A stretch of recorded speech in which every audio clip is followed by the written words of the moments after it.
جیسے کہ کے ٹی لائیو نیوز سمے سمے پر درشکوں کو جو سمسیا سامنے آ رہی ہیں اسی کے تحت نیوز دکھاتا رہتا ہے. اسی کڑی میں آج ہم آئے ہیں جامعہ اسلامیہ گلزار قرآنیہ کلچھینہ میں، جو آج جمعہ الوداع ہے اور یہ رمضان کا آخری جمعہ ہے، اور اسی کے بعد جو عید کی نماز ادا کی جائے گی. تو جو ہمارے مولانا محمد احمد ہیں جو عیدگاہ کے ذمہ دار ہیں، جو مدرسے میں موجود ہے عیدگاہ ذمہ دار ہیں، تو آج ہم بات کراتے ہیں مولانا محمد احمد صاحب سے کہ کس طرح سے جو لوگوں میں کنفیوژن ہے کہ جمعہ الوداع کی نماز کس طرح ادا کریں اور عید کی نماز کس طرح ادا کریں. تو آئیے بات کراتے ہیں مولانا محمد احمد قاسمی سے.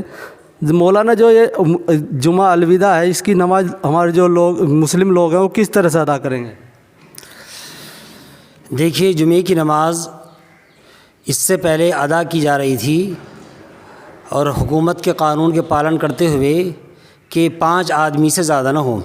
اور اس کی وجہ یہ تھی کہ پوری دنیا میں ایک عالمی وبا پھیل رہی ہے، کورونا وائرس. تو اسی کی وجہ سے حکومت نے یہ پالن کیا تھا کہ لوگ اکٹھا ایک جگہ جمع نہ ہوں. تو صرف 3 آدمی کی اجازت دی تھی اور چوتھا امام.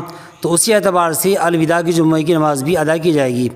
لہذا اسی طرح عید کی نماز بھی اس انداز سے ادا کی جائے گی کہ 4 آدمی سے زیادہ نہ ہوں.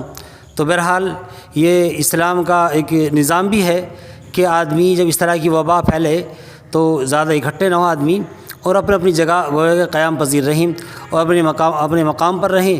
تو لہذا جمعہ الوداع کی جمعہ جو ہے وہ بھی جس طرح دیگر جمعے ہیں اسی انداز سے یہ بھی جمعہ ہے.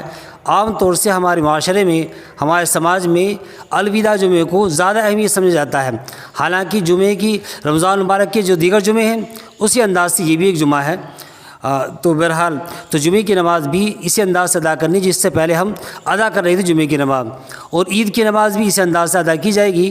اور جو ہے حکومت کے نظام کا جو قانون ہے، جو اصول ضابطے ہیں، جو لہذا اسی اعتبار سے ہم اس کا پالن کرنا ہے، تاکہ ہمارے اوپر کا اس طرح کا الزام عائد نہ ہوئے کہ لوگ جمع ہوئے اور یہ لوگوں نے جمع ہو کر پھر دوبارہ سے کورونا وائرس کی بیماری کو عام کر دیا اور پھیلا دیا ہے.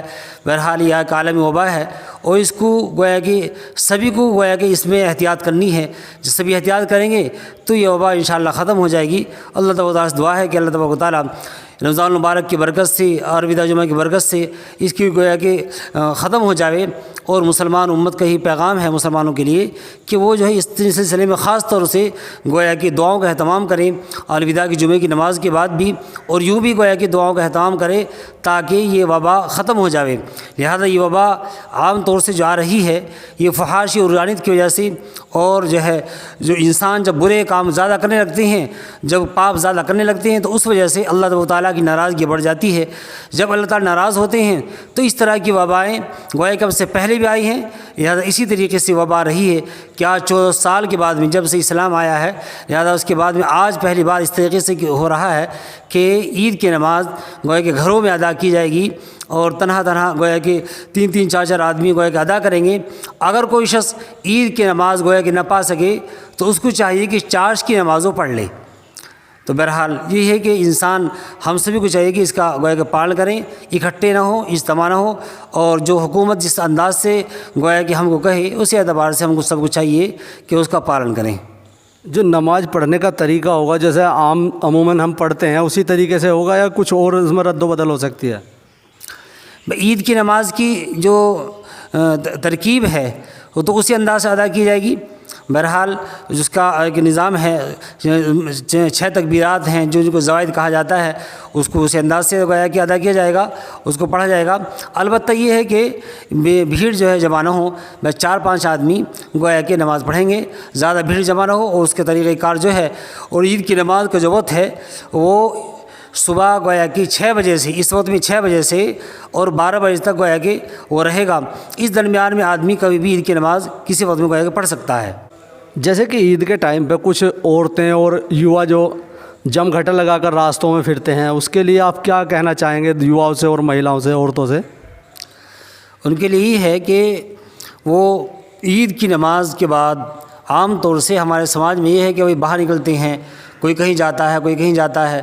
تو لہٰذا اس طرح کا گویا کہ ماحول نہ بنائیں، نہ باہر نکلیں، نہ عورت نکلیں، نہ بچہ نکلیں، اور نہ کوئی ایک نوجوان نکلیں، بلکہ اپنا سکون عافیت کے ساتھ گھر میں رہیں، اس لیے کہ یہ اللہ تبارک و تعالیٰ کی طرف سے گویا کہ غضب کی شکل ہے۔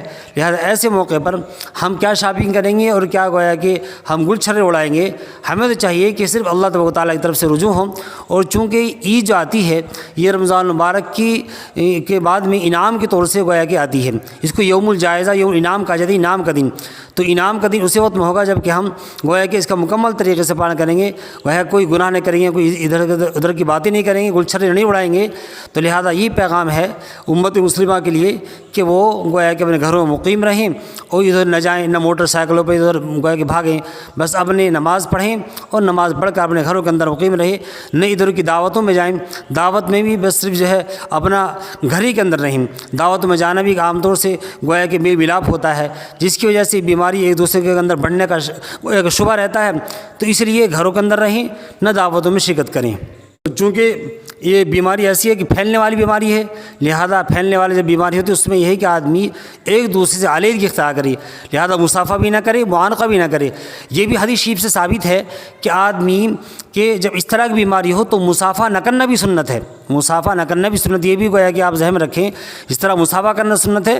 جب اس طریقے سے بیماری ہو تو آپ صلی اللہ علیہ وسلم سے بھی ثابت ہے کہ ایسے موقع پر مصافحہ اور معانقہ نہ کیا جائے۔